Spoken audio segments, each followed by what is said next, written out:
నటనకు ఒక గజేంద్రుడు లాంటి నట కిరీటి గారి రాజేంద్ర ప్రసాద్ గారి చేతుల మీదుగా మరి మా కనపర్తి ముషేరా మొదటి భాగాన్ని చదివిన వాళ్ళందరికీ గుర్తుంటుంది. లేని వారందరూ కూడా మన చదవకపోతే ఒక్కసారి చదవండి. మన తీపి జ్ఞాపకాలను గుర్తు చేసుకున్నట్టుగా చాలా విషయాలు మనకు తెలిసేటువంటి ఒక పుస్తకం. అమెజాన్లో ఒక మంచి ప్రైమ్లో అవన్నీ కూడా అమ్ముడు పోయాక ఇప్పుడు రెండో పాటుగా మా కనపర్తి ముషేరా రెండో పాటుగా కథల మండువా అని చెప్పేసి రెండో పుస్తకాన్ని మా రాజేంద్ర ప్రసాద్ గారి చేతుల మీదుగా విడుదల చేయడం జరిగింది. మరి దీనికి రచయితగా ఉన్నది మరి లగ్గం సినిమా దర్శకుడు రమేష్ చెప్పాల గారు.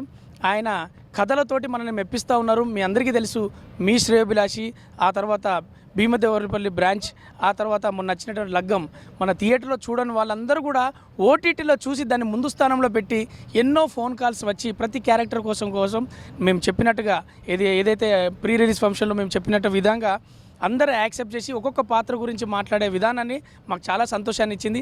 అందుకోసమే ఈరోజు మా రాజేంద్ర ప్రసాద్ గారి చేతుల మీదుగా లగ్గం సినిమా కేక్ కటింగ్తో పాటు దాంతోపాటు మా కథల మండువా అనే పుస్తకాన్ని ఆవిష్కరించడం, అందులో పాల్గొనడం మా రమేష్ అన్న చేతుల మీదుగా అంటే ఆయనతోటి పిలిపించుకొని ఉండడం అనేది మేము అదృష్టంగా భావిస్తున్నా.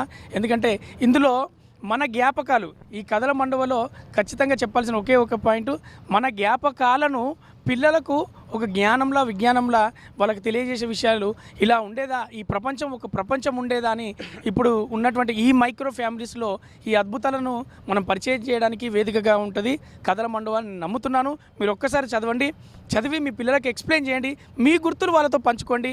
చాలా చాలా థ్యాంక్స్. నేను మీ రచరవి, ఎప్పటికీ మీ గుండెలో. Thank you very much.